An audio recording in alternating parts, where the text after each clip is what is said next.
everyone. Good afternoon. I am Mahan Singh from TU Munich, and I am presenting my work on extrapolation using machine learning models for early stage energy predictions.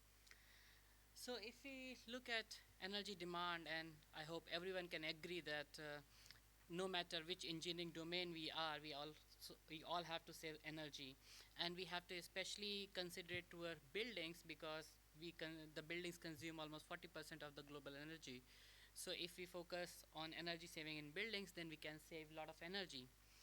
And the next aspect is like early design phases. So at early design phases, the changes an architect makes or designer make to the design, it has a lot of impact on energy predictions and its energy saving potential with a lesser cost to change. So if we can do it from early design phases, it's quite better. But the problem is uncertainty. Like, we don't know how the building will look like, what will be the U value, how the occupant will behave. So those kind of uncertainties limits our dynamic simulations to work properly. Because in this case, when we have a lot of uncertain parameter, we have to make probabilistic energy predictions. That means a lot of simulations. And we cannot ask a designer and architect to sit 6 hours to wait for the energy predictions to be there. So the general approach is to train a surrogate model, and of course machine learning comes better on those terms because has an ability to capture complex interactions that are required for making energy predictions. But again, there are multiple problems when we train these machine learning models. And the first problem is how we train such a generalizable ML model that generalizes for very broad range of parameters, like U value can be ranging from 0.15 to 0.45.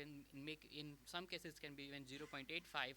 And there are long list of parameters like how many occupants are there, whether the set point is 18 degrees centigrade or 22 degrees centigrade, and these uncertainties needs to be captured at early stage. So the ML model that we are training, it has to be generalized for that many cases.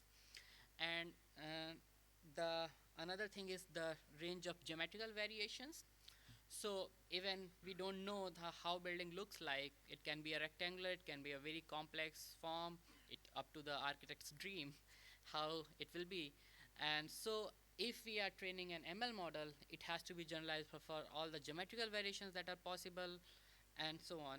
That means no matter how large our training data set it is, we are always going to extrapolate on some context. So if we look at our current approaches, we have artificial neural network, we feed some parameters, we get some output.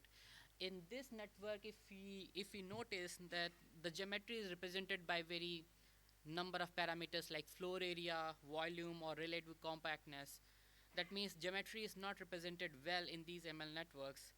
And also the other approach exists for like components with machine learning network.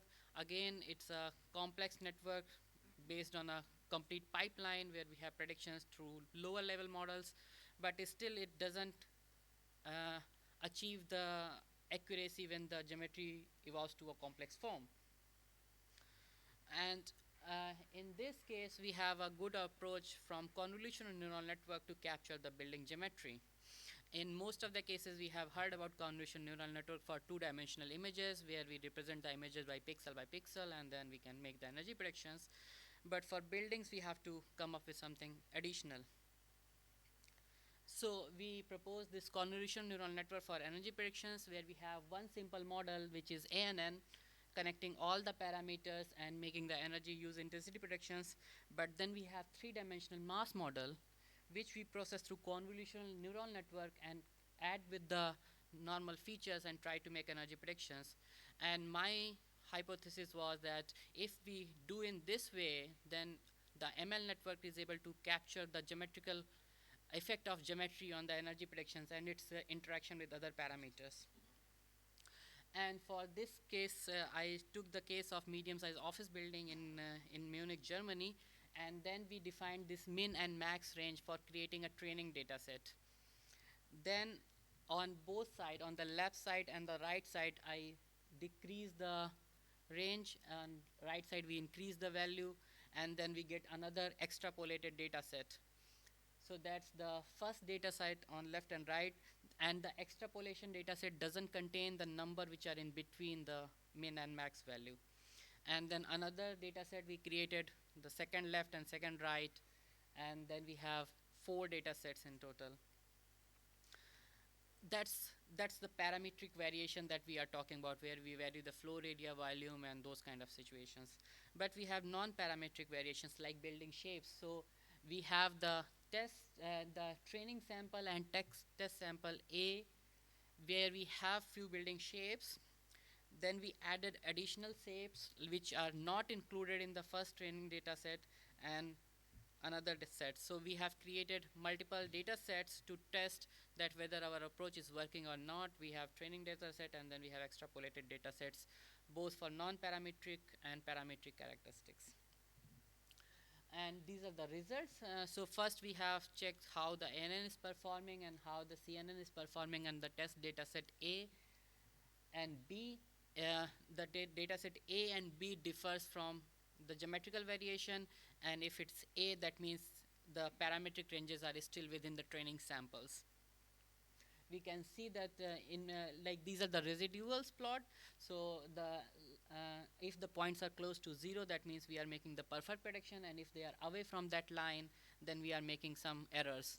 We can see that ANN is making quite good predictions, but not as good as CNN.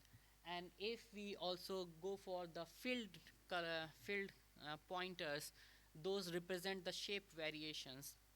So for the shape variations, the errors are high for ANN.